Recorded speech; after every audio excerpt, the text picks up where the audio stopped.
There we go. Okay, perfect.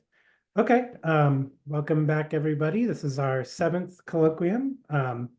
So today we have the pleasure of hearing from Dr. Ivo Pasmans, who is at the University of Reading in the meteorology department there.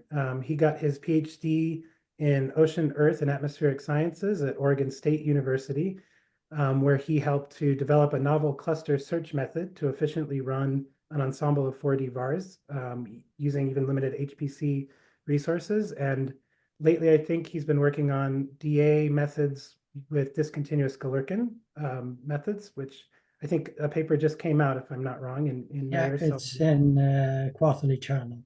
Yeah, okay, cool. I'm looking forward to reading that one. And so today, though, he'll talk about that there's no need to reinvent the wheel, computational data assimilation in the times of AI, which I'm certainly looking forward to hear about. So with that, I'll let you take it away, Ivo. Thank you. Okay, thank you.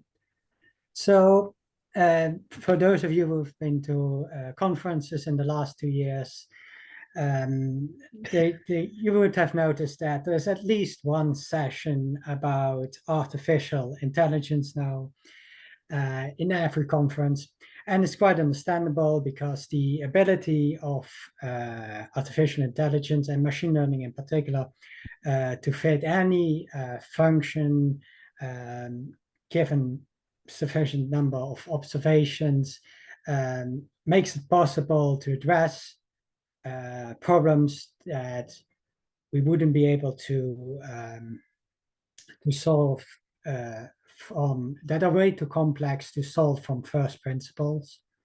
However, when I visit these sessions, there are always some examples where I think, well, that has been done. It's just data assimilation under a different name, or yeah, it's a nice application. However, data assimilation would work better in this case. And in this talk, I've got 2 objectives. One, introduce give you a crash course on data assimilation, so you won't be replicating unknowingly data assimilation. And second, show some of the similarities and differences between data assimilation and machine learning in general. Okay, so I'll start off with a short introduction about data assimilation, and then the most popular data assimilation methods. Then talk a bit about how data assimilation techniques found a way into machine learning, and how we're now trying to use machine learning to address some of the shortcomings of data assimilation. And it is a very general talk, but we'll be focusing somewhat on geophysical applications, as that is my background. So what is data assimilation? The idea is that you want to find the true state of the system. And of course, we don't, in complex system like the atmosphere, we of course don't know what the true state is, but we usually can provide some guess, often derived from a computer model. And with some uncertainty, and we can quantify this uncertainty in the form of a probability distribution for the truth. And the aim of data assimilation is to combine this initial guess, the prior or the background or the forecast, with observations to reduce the uncertainty, the spread in this probability distribution. If you're looking at a typical operational, the application of data assimilation in a typical operational weather or ocean prediction setup,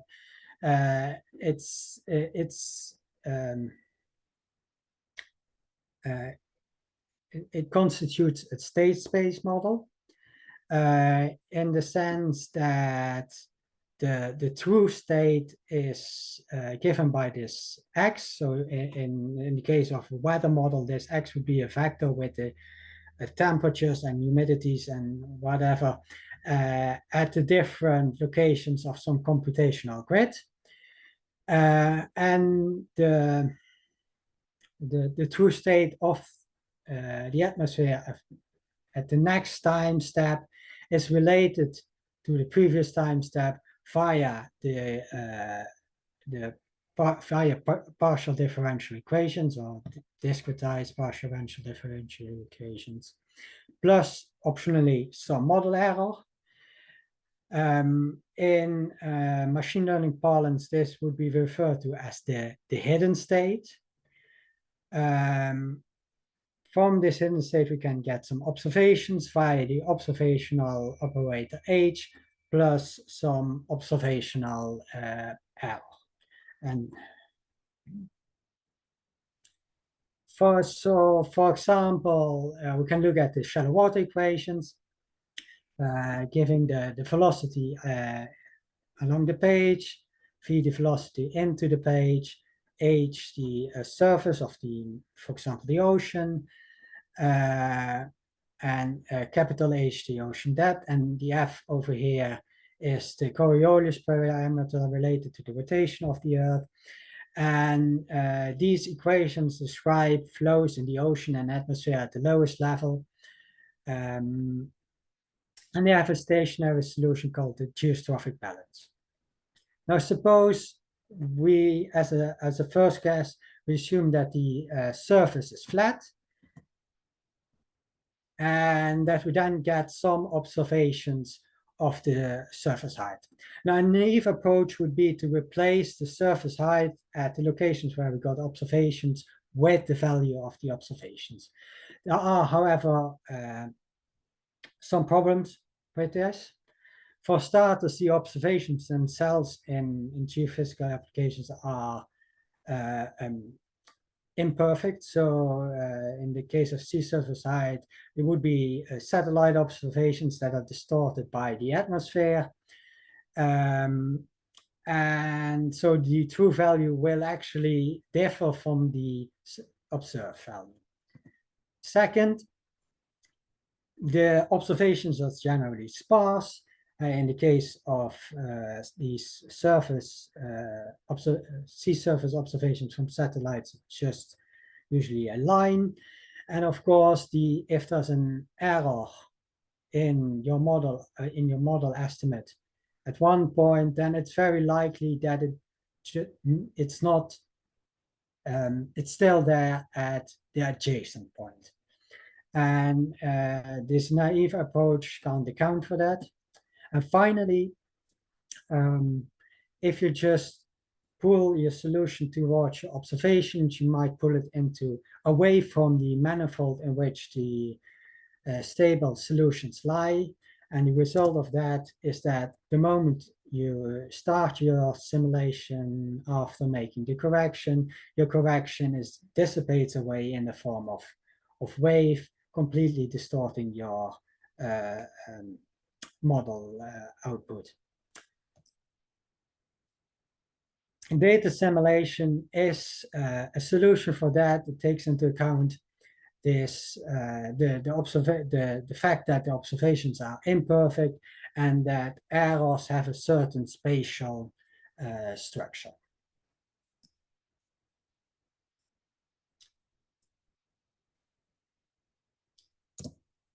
Now, one of the typical goal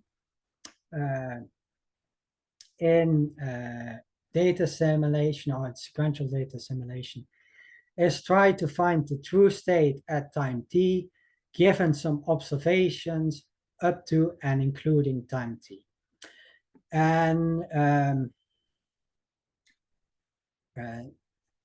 the relation between the true state and the observations is not a priori clear. However, it's very usually we we know the relation between the true state and the observation, in the sense that it is given by the sample operator H plus some error. And so we use Python theorem to rewrite this probability distribution as one where the observation depends on the true state times what we call the forecast. And then we can rewrite this forecast using some integral. And we now see we get the same probability distribution as we've got over here. However, this is for the previous time step. So we can apply the same trick again, going one time step back, and then keep repeating this until we reach some initial time. And in theory, we would be able to solve the value, well, this probability distribution from that. In practice, it's not really feasible to calculate this integral in general. However, there is an analytic solution called the Kalman filter, provided that observational errors are Gaussian, that model errors are Gaussian, and that the model itself is linear. And in that case, the analytic solution for the analysis is Gaussian itself. And the mean and covariance of that Gaussian can be reconstructed in a two-step process. So we on two-stage process. Yeah. In the first stage, that's repeated over several steps. In the first stage, the prediction step, we run the previous analysis forward in time. In the second stage, the update step, we use the observations to correct the analysis, to correct the forecast, giving a new analysis, and then run another prediction step to the next time step, make another correction, etc., etc., etc.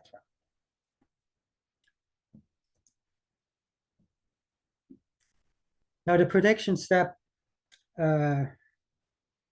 because it corresponds with the integral, and because the analysis is Gaussian in the Kalman filter, and the model errors are assumed to be Gaussian, the resulting forecast distribution is also Gaussian with this covariance and this mean, where M is the linear model, and this is the mean at the previous time step.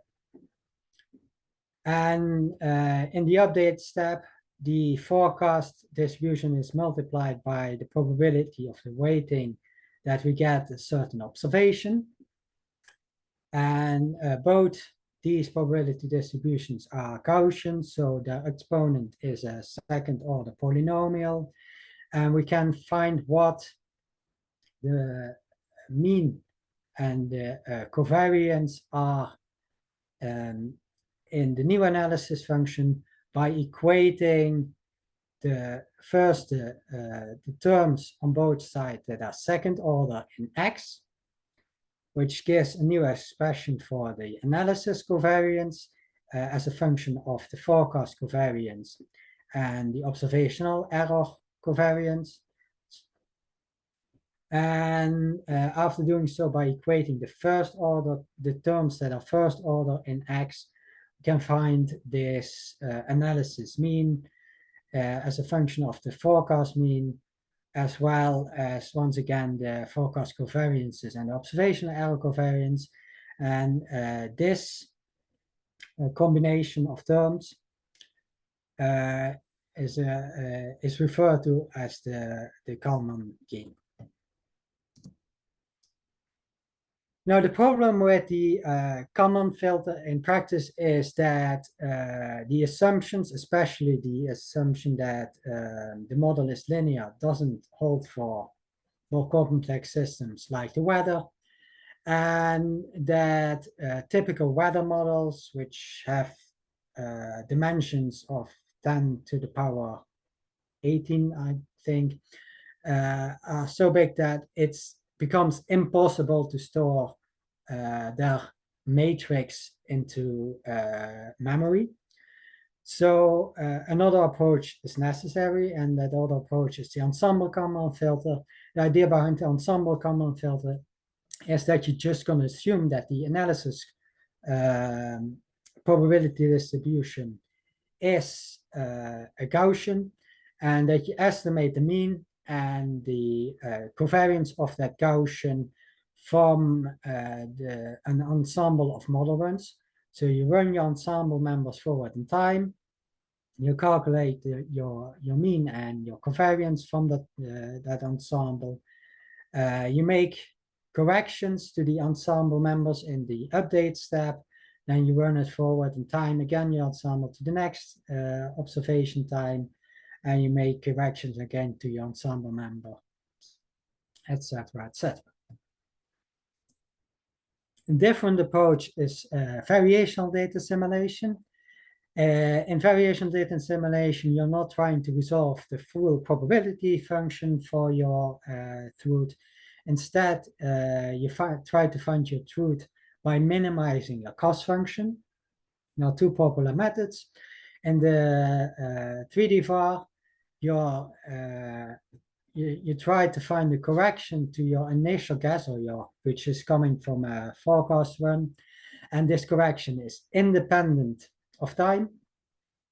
And in the 4D var, the correction depends on time. And in the case of variational data assimilation, you're using observations not from a single time, but from a certain that fall within a certain time window. And the advantage of that is visible in this graph, is that contrary to the Kalman filter approaches, you don't get these jumps, and you can use more observations, hopefully giving you a better fit of your best estimate to the observations. So what is this cost function? Well, this cost function is derived basically the same way as the Kalman filter.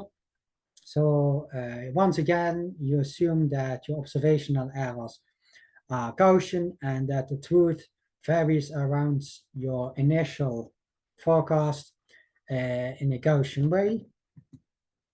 So this with covariance B, also known as the background covariance. And in this case, trying to find the most likely value of the truth is equivalent to minimizing this cost function. So that's basically minus the terms that appear in the exponent. And this cost function consists of two parts. One is a penalty term for corrections to your forecast, and the other parts are penalties for misfits between your observations and the predictions for those observations using your corrected model solution. In strong 4D var, the idea is the same. So once again, we're trying to minimize this cost function that consists of penalty terms for misfits between the observations and a correction to the initial condition.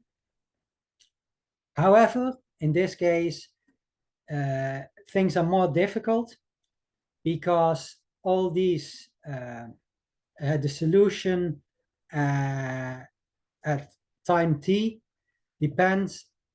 relates via the model equations with the initial conditions. So any correction to the initial conditions propagates forward in time, and that has to be imposed in an additional constraint. So this is basically the discretized model equations with M, your discretized model. And this is your Lagrangian term for the constraint, and this is the way of saying that your initial conditions are equal to this value factor theta, which we try to find by minimizing J. Now, since this constraint on your model solution, this must be 0, you can pick any value for the Lagrangian here. And oh yeah, well, since it's 0, sorry, since this must be 0 and this must be 0, for a valid solution, the value of f is going to be equal to the value of j. So we basically added some zeros over here, and that must hold for arbitrary value of the Lagrangian. Now, if we want this minimization of j or equivalently f with respect to our parameters theta, takes place either via gradient descent or conjugate gradient or some other iterative method.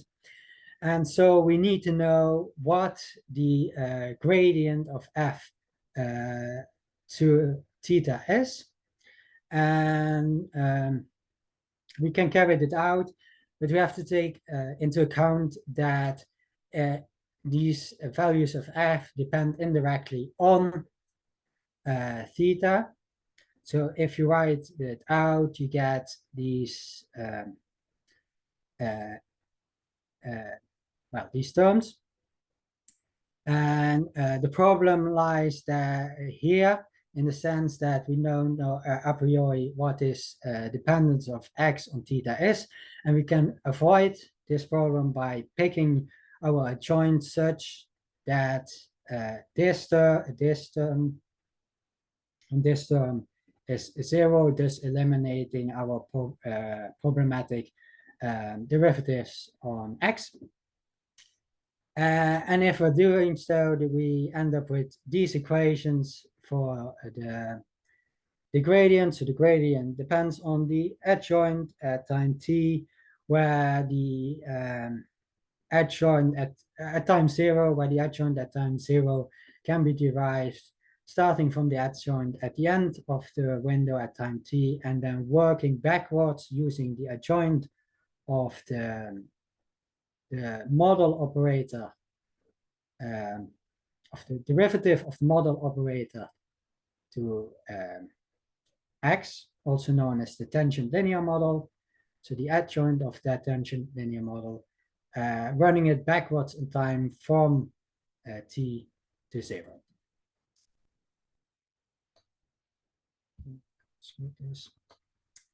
And this is interesting because it's an approach that basically enabled the proliferation of machine learning in the last years. So generally, the idea behind machine learning is that you've got a bunch of observations and you try to learn to extract a function from that. And that function can be a classifier, it can be a continuous function, or it can even be a probability distribution. And a popular method to represent these functions is are a deep neural network.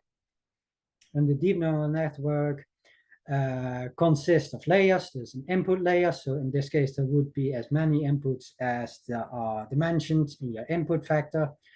There are several hidden layers. And then there is an output, which can be a single value, so a scalar function, or it can be a multi-valued function. Okay. Typically, well, it's possible to view each of these layers as a pseudo time in a discrete model. So in that case, we could see the input layer as the state at some time t, the output as the state at time t capital, and then the state at each of these hidden, that goes into each of these hidden layers as some t between 0 and capital T. And in that case, the model, the equivalent of a model in this deep neural network can be written like this. So X is the state going into layer T. W is a matrix, B is a vector, and A is an non-linear function, usually an easy one like the tangens hyperbolicus, that can be differentiated, at least apart from, is differentiable apart from possibly a finite number of points. In that case, we can extend the analogy between the 4D-var and this deep neural network by defining a cost function for a machine learning. And in machine learning, that cost function generally only depends on the output. And we're now trying, once again, in machine learning to minimize that cost function on the assumption that the propagation of the state from the zeroth layer to the last layer follows this relation. And in this case, the values theta, so our parameters we're trying to solve for are the elements of W and B. And so we see that we end up with a function that looks a lot like what we got for the 4D-var. And in a similar fashion, we can now take the gradient of f to any of the thetas. Once again, picking our Lagrange multiplier such that these problematic terms disappear, which gives us an expression of the gradient in the function of these adjoints that can be constructed going from the output towards the input, which has the advantage that you can update your parameters sequentially, so you don't have to store as much of your parameters in memory. So basically, you start off with a joint multiplier at the end. You calculate t minus 1, then you can update that, use that to calculate the gradient towards your last theta t capital, update your values for theta t capital, and then move one back and repeat this process. So that's one similarity between machine learning and 4D-var in this case. Another example is the use of Bayes' theorem for hyper parameter optimization. So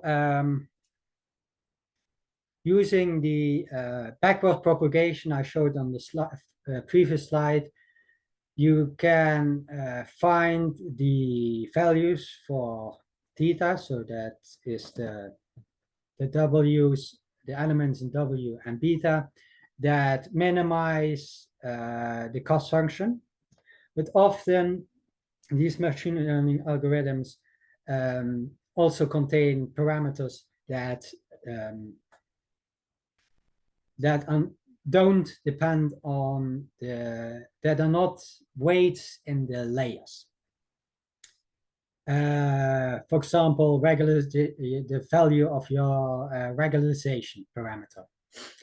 Those parameters are called hyperparameters. And one way of finding these parameters would basically select some discrete set of values for these parameters. So basically a grid search. And then for each value of the hyperparameter, find the optimal weights that minimize your cost function, and then pick the hyperparameter that gives you the lowest value of the cost function. Now, this grid search approach doesn't scale well to higher dimensions. And instead, you could use a Kalman filter in which the model is equal to the identity.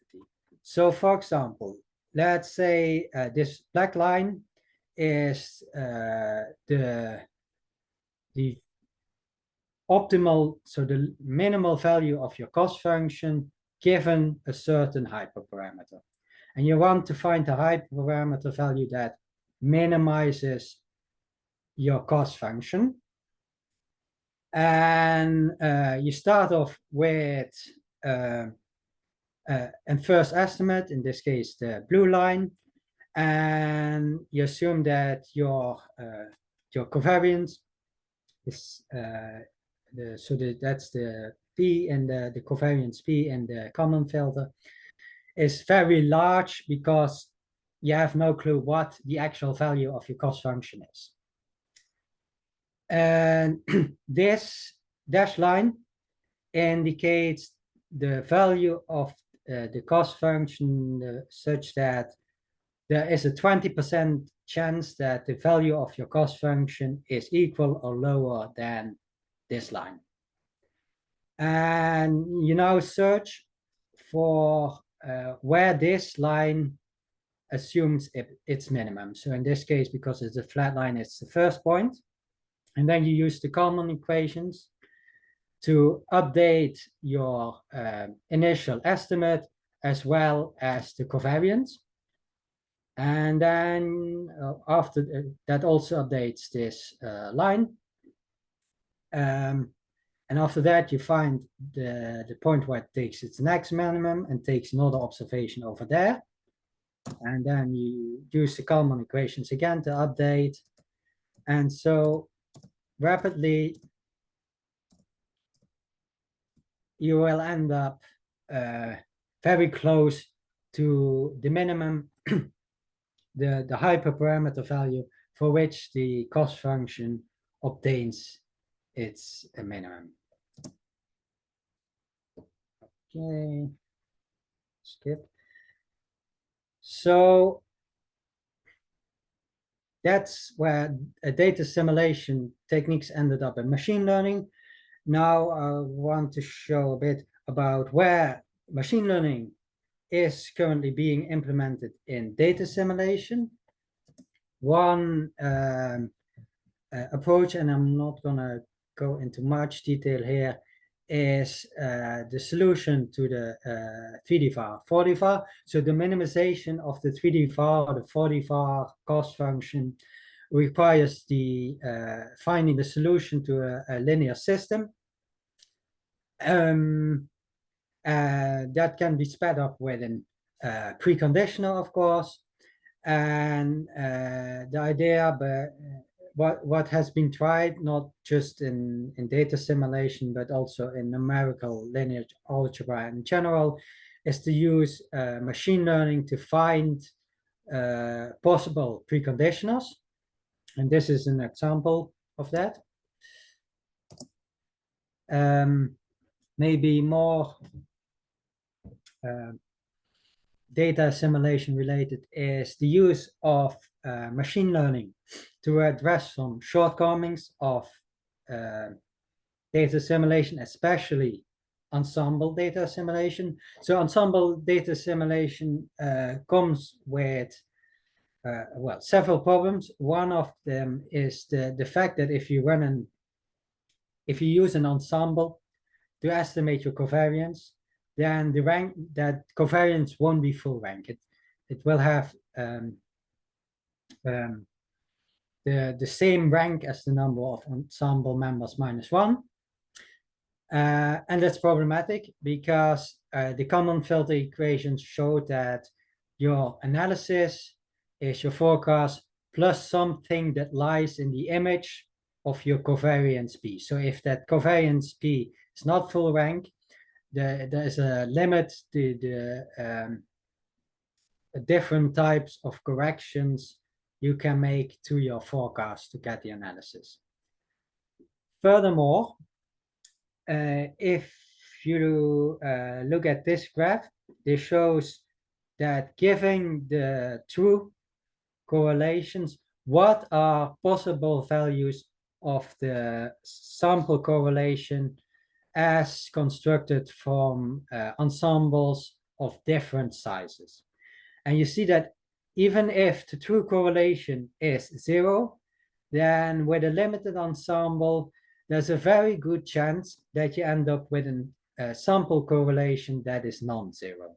So if this is an image of the true correlation of the two covariance between 2 points, then this is what covariance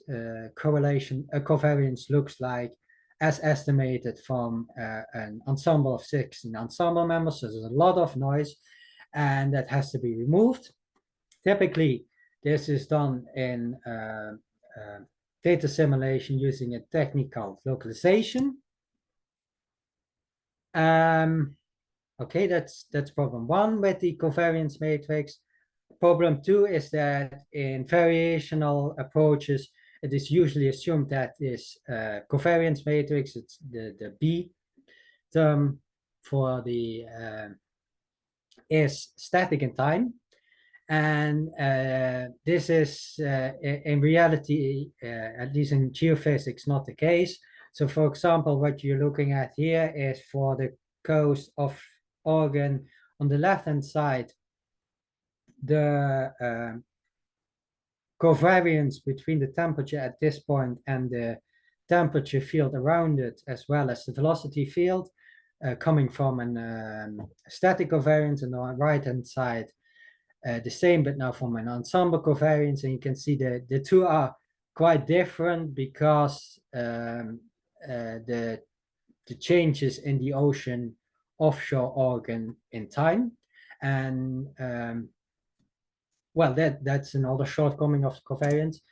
And generative AI has the possibility to help with both these shortcomings, the localization problem and the non-stationarity of your covariance matrix. So there are the idea behind generative AI is that if you take a state,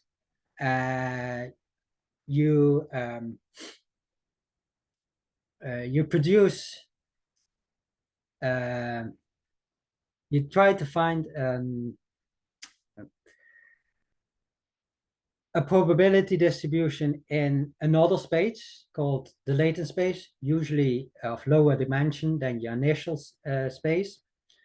And then for each point in this latent space, you also got another machine learning function called the decoder that maps it back to your initial state space. And the idea is that you can generate new members of your state space by going from a member in your state space to the latent space, then sample something close in the latent space, and then use the decoder to map back. There are two popular generative approaches now. One is being the variational autoencoder, in which you map each member of your state space to a probability distribution, usually a Gaussian, in your latent space, and in the diffusion model in which you add noise, Gaussian noise, to a state space vector, and then your decoder tries to undo that, given some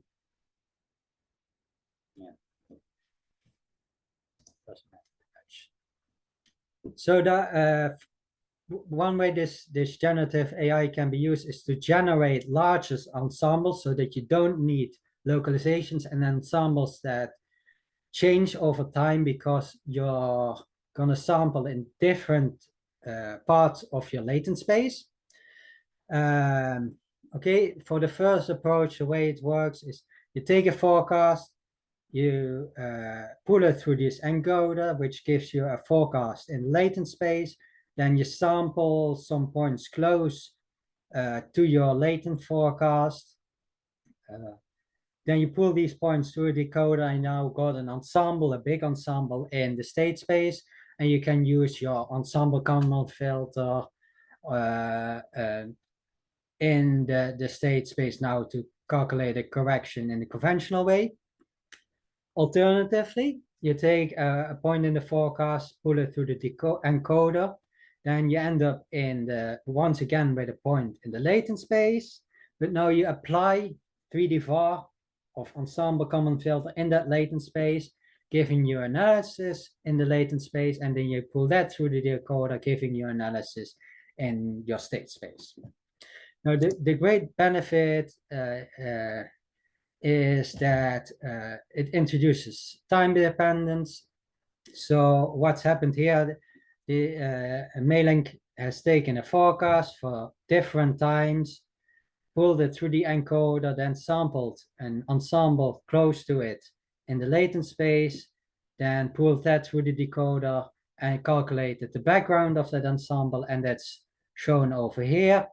And if you look at the background standard deviation for 2 different days, you can see there are differences because the forecast for these days was different. Another advantage is that the fact that your output lies in the image of the decoder ensures that it stays close to the manifold holding the physical solution. So in this case, we've got a point that moves around the circle, and the x-coordinate is assimilated every 10 time steps. And you can see with the ensemble Kalman filter, a lot of the ensemble members end up inside or outside the circle, so they end up in unphysical locations. While if we use an approach in which we carry out the ensemble Kalman filter in the latent space and then pull it the ensemble members to the decoder, the ensemble layer is very close, stays very close to the circle. Okay, and the last thing in this for this topic is that you can use train and machine learning approach to mimic or emulate your model tendency. So you run a model over a long time step, and then you use a deep neural network or other you train a deep neural network so that it can predict the differences between states over one time step. And using this, you can rapidly generate a model solution and hence run your ensemble Kalman filters with larger ensembles so that you don't have to do localization. It turns out to be important, however, that that you include model runs coming from actual physical model into your ensemble, as that provides superior results over using an ensemble that consists only of these emulators. Okay, so finally, another approach for data assimilation with machine learning is just to learn your machine learning of your data assimilation correction. So in this case, Bouquet ran an ensemble of model runs and fed that ensemble into a neural network together with the embedding of the innovation. So that's the difference between the observations and predictions for those observations. And this neural network provides the correction to the ensemble members, giving you the analysis ensemble. And he trained it by minimizing the difference between the ensemble mean and the truth. In this case, he artificially generated the truth from a model run, and Lawrence 63 model to be precise. This might not be feasible in reality. So in the case that you don't have the truth, another approach would be to train a neural network to minimize the difference between your analysis and to train a neural network to predict your analysis. So basically, you run an analysis using, for example, an ensemble Kalman filter. Then you minimize this cost function to fit your neural network to the analysis, or to bring it close to the analysis. And then you use that neural network to run a forecast forward in time, use the ensemble Kalman filter in that process to make corrections, giving you the analysis, and use that analysis once again to minimize adjust the parameters occurring in your neural network. Yeah. And finally, the deep Kalman filter. Yeah. So if you don't have a truth and you don't want to use analysis from an existing data assimilation method, you might be tempted to try to find a neural network that basically, minimizes the misfit with your observations. The problem is that if you do so, you're overfitting your observations, because this doesn't take into account that your observations are imperfect. A better approach would then be to minimize the so-called Kullback-Leibniz divergence between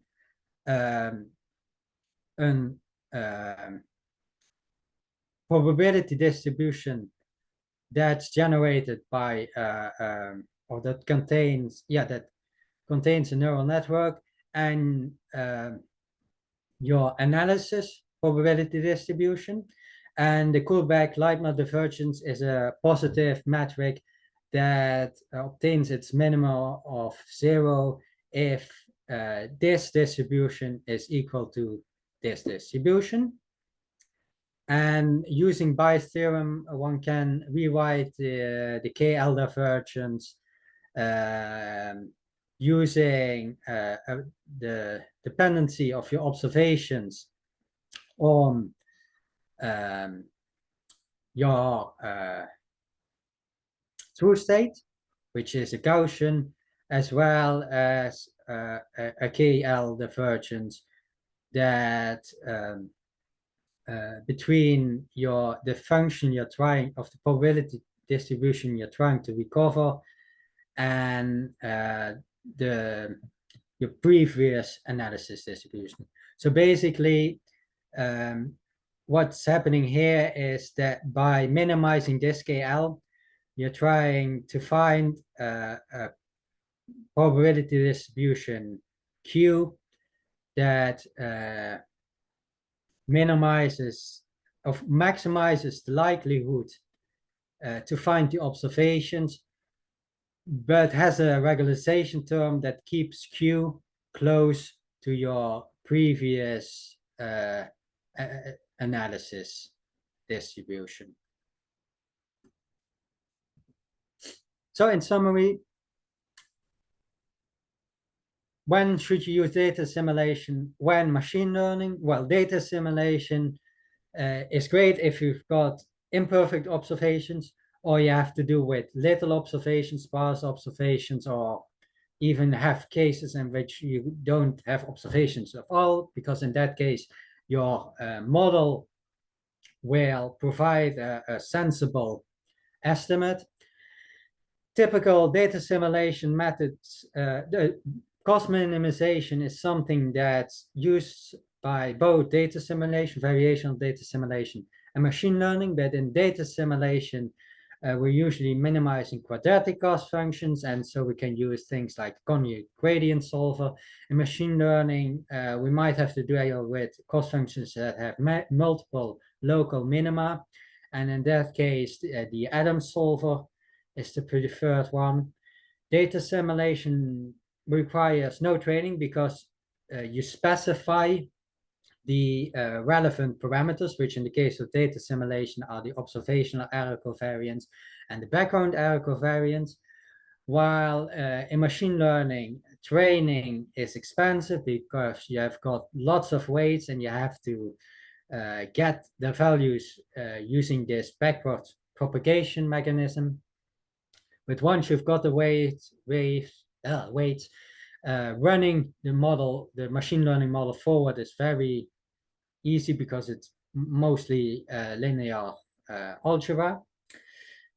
And it is possible to combine data assimilation with machine learning, and there are great opportunities for generational AI to provide larger ensemble, overcoming the limitations of ensemble DA, as well as introducing at a low computational expense time dependence into background errors. And maybe in the future, we will see implementations where the whole DA correction is calculated by a machine learning algorithm.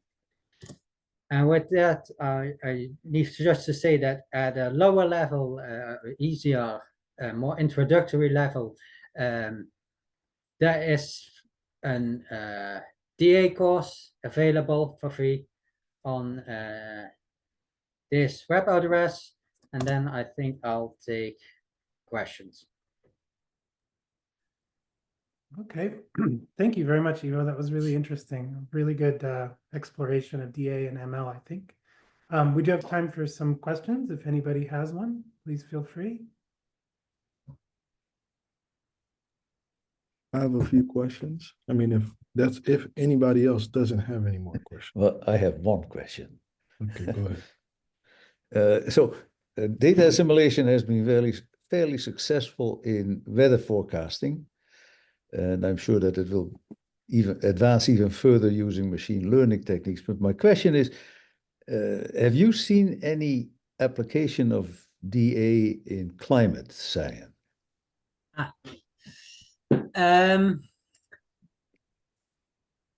DA.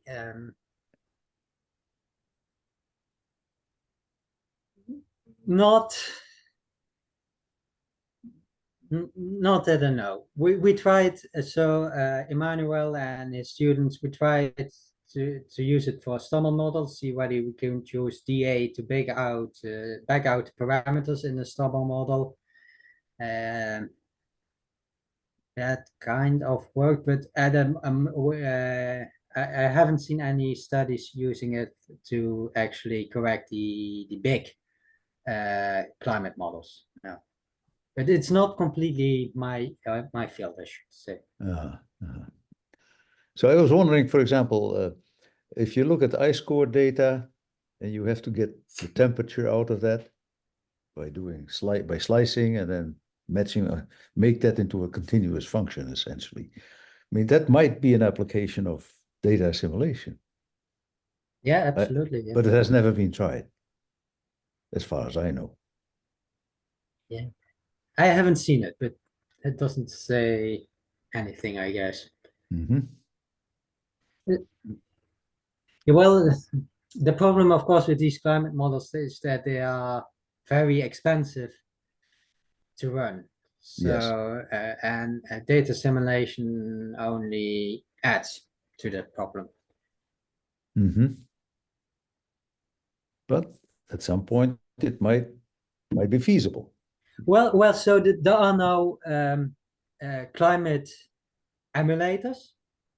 Yeah. And they are a lot cheaper to run, so there it's possible just to run a whole big ensemble of climate simulations. Yeah, and conventional DA methods should work with that. Mm-hmm. Yeah, I would say.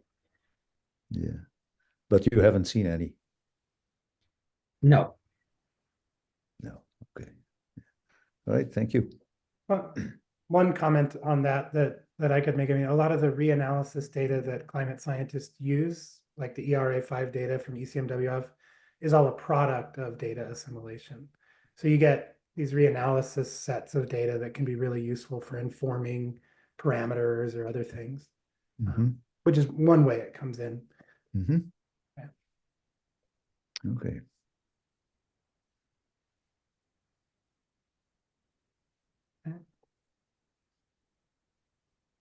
I mean, Yeah, go ahead. your model is a lower order model, right, Hans? I mean, the model that you're proposing.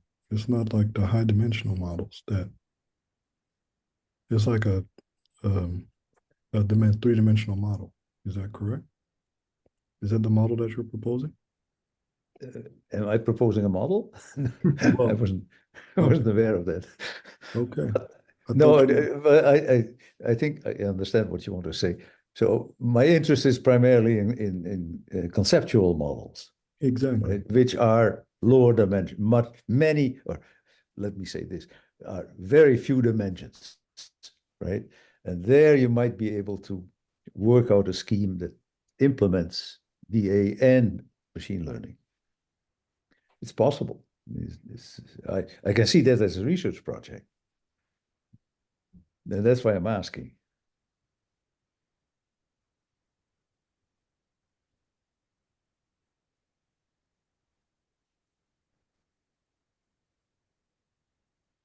Manuel, I think you had a question.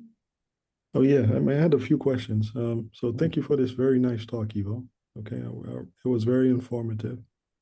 So a few questions. So from first question that I had is when I was looking at your slides, right, and use of machine learning in DA more specifically, right? You had the preconditioning, right? When you're talking about the minimization of 3D VAR and 4D VAR that requires solving, right? And there's a specific thing that kind of caught my attention is when you say you applied a spectral, and I didn't kind of finish it there. I don't know if it was spectral. There you go, spectral preconditioning. Yeah, spectral preconditioning. Can you talk about that a little bit? Like, what do you mean by spectral? Is it in the sense that we use it like a spectrum? So the spectral refers to the fact that the SVD decomposition is used. So basically that they show that if you use this expression where U and lambda are the SVD of this matrix, matrix A, then you're reducing your largest eigenvalue to Okay. a value below the what is it, the maximum eigenvalue of the the unresolved part of the A. So this is a reduced SVD. So this is a lower rank. A theta has a lower rank than A itself. And so, yeah, so you end up with R largest, in this case, eigenvalues of A theta. And if you do this, then the largest eigenvalue of L is smaller than the smallest of A theta, improving your condition number. And then where the machine learning enters is that E theta is found by minimizing this, basically the difference in the Frobenius norm with the matrix you're, well, inverting.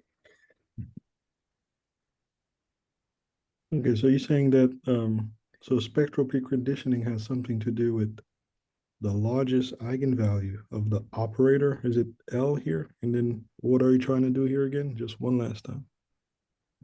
So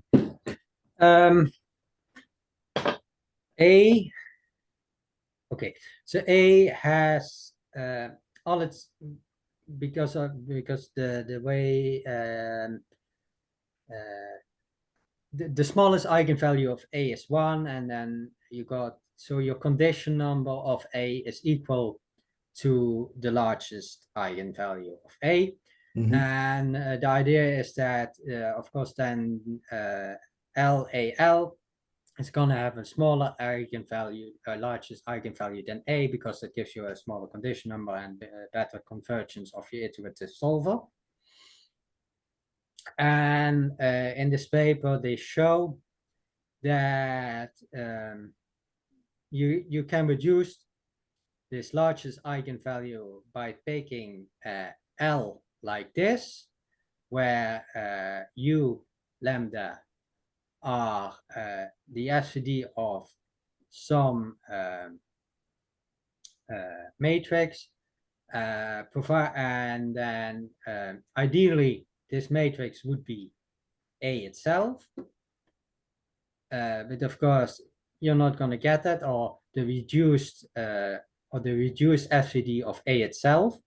But that's computational very expensive to do. So instead, they propose to learn U and lambda. So these are functions, these are basically given by a neural network. And to find the weights of the neural network, they minimize the difference between the matrix created from U and lambda and the matrix you're trying to invert. Okay, thank you. Another There question. are, I think, more very fancy machine learning preconditioning methods available, but then you have to look in the literature for numerical linear algebra and not as much data assimilation.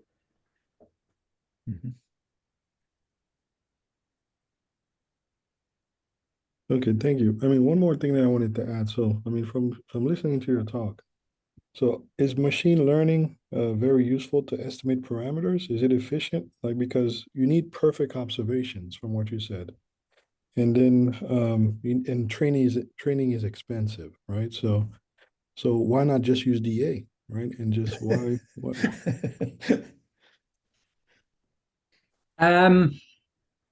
For parameters, or what's the so the big problem with DA is that it's a linear theory. And if what I'm working on currently is with, well, the aim is to do data assimilation CIs, and CIs, well, it's definitely the motion is definitely not linear, and errors are definitely not Gaussian, because there are a lot of variables like CI's concentrations are bounded. And so classical data assimilation can't deal with that.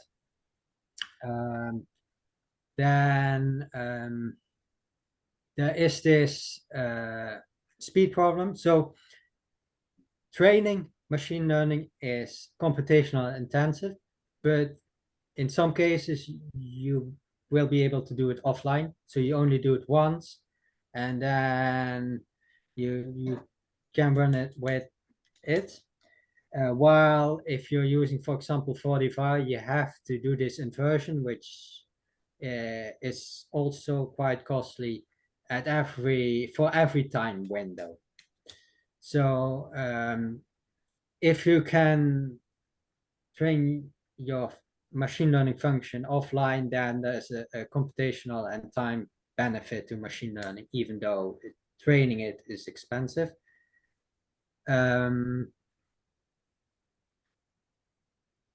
As far as, oh yeah, and of course there is something like Bayesian networks.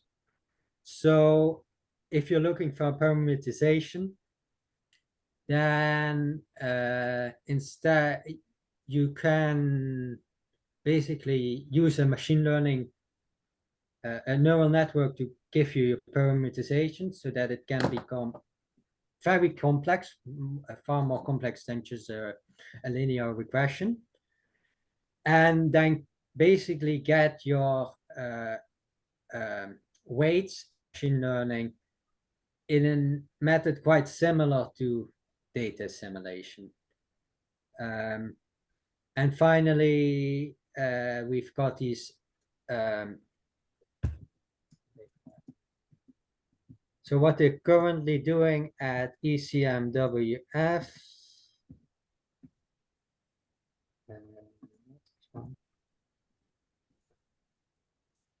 is basically they use data assimilation, the 45, to find out the most likely estimate of the model error, and then they fit a neural network to basically predict what the model error is given some state. And in such a way, they construct a parameterization for the model error.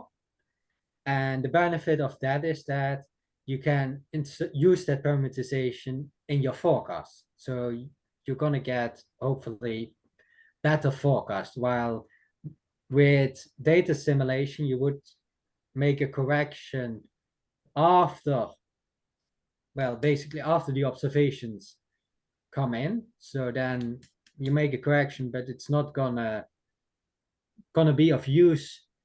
So if you, let me see.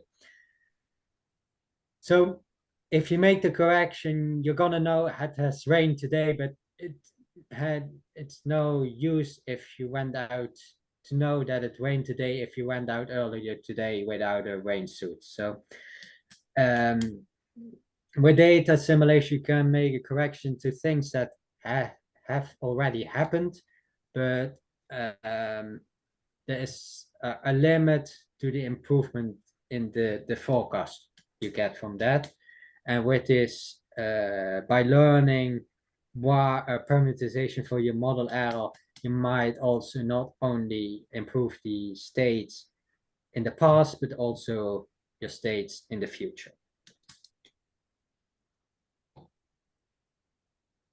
Thank you.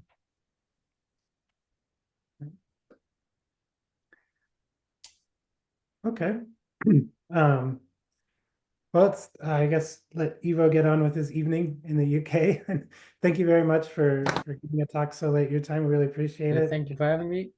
Yeah, it was very interesting, and especially the generative stuff. I'm really interested in that. Maybe I'll get to talk to you again about it soon sometime. But yeah, so with that, of course, this will be up on YouTube as usual. And then I guess I'll be giving a talk next week, I think. So we'll have two DA talks. That'll be fun. So yeah, let's thank Ivo one more time, and everybody, please. Okay, thank you. Great week. Yeah, thank you.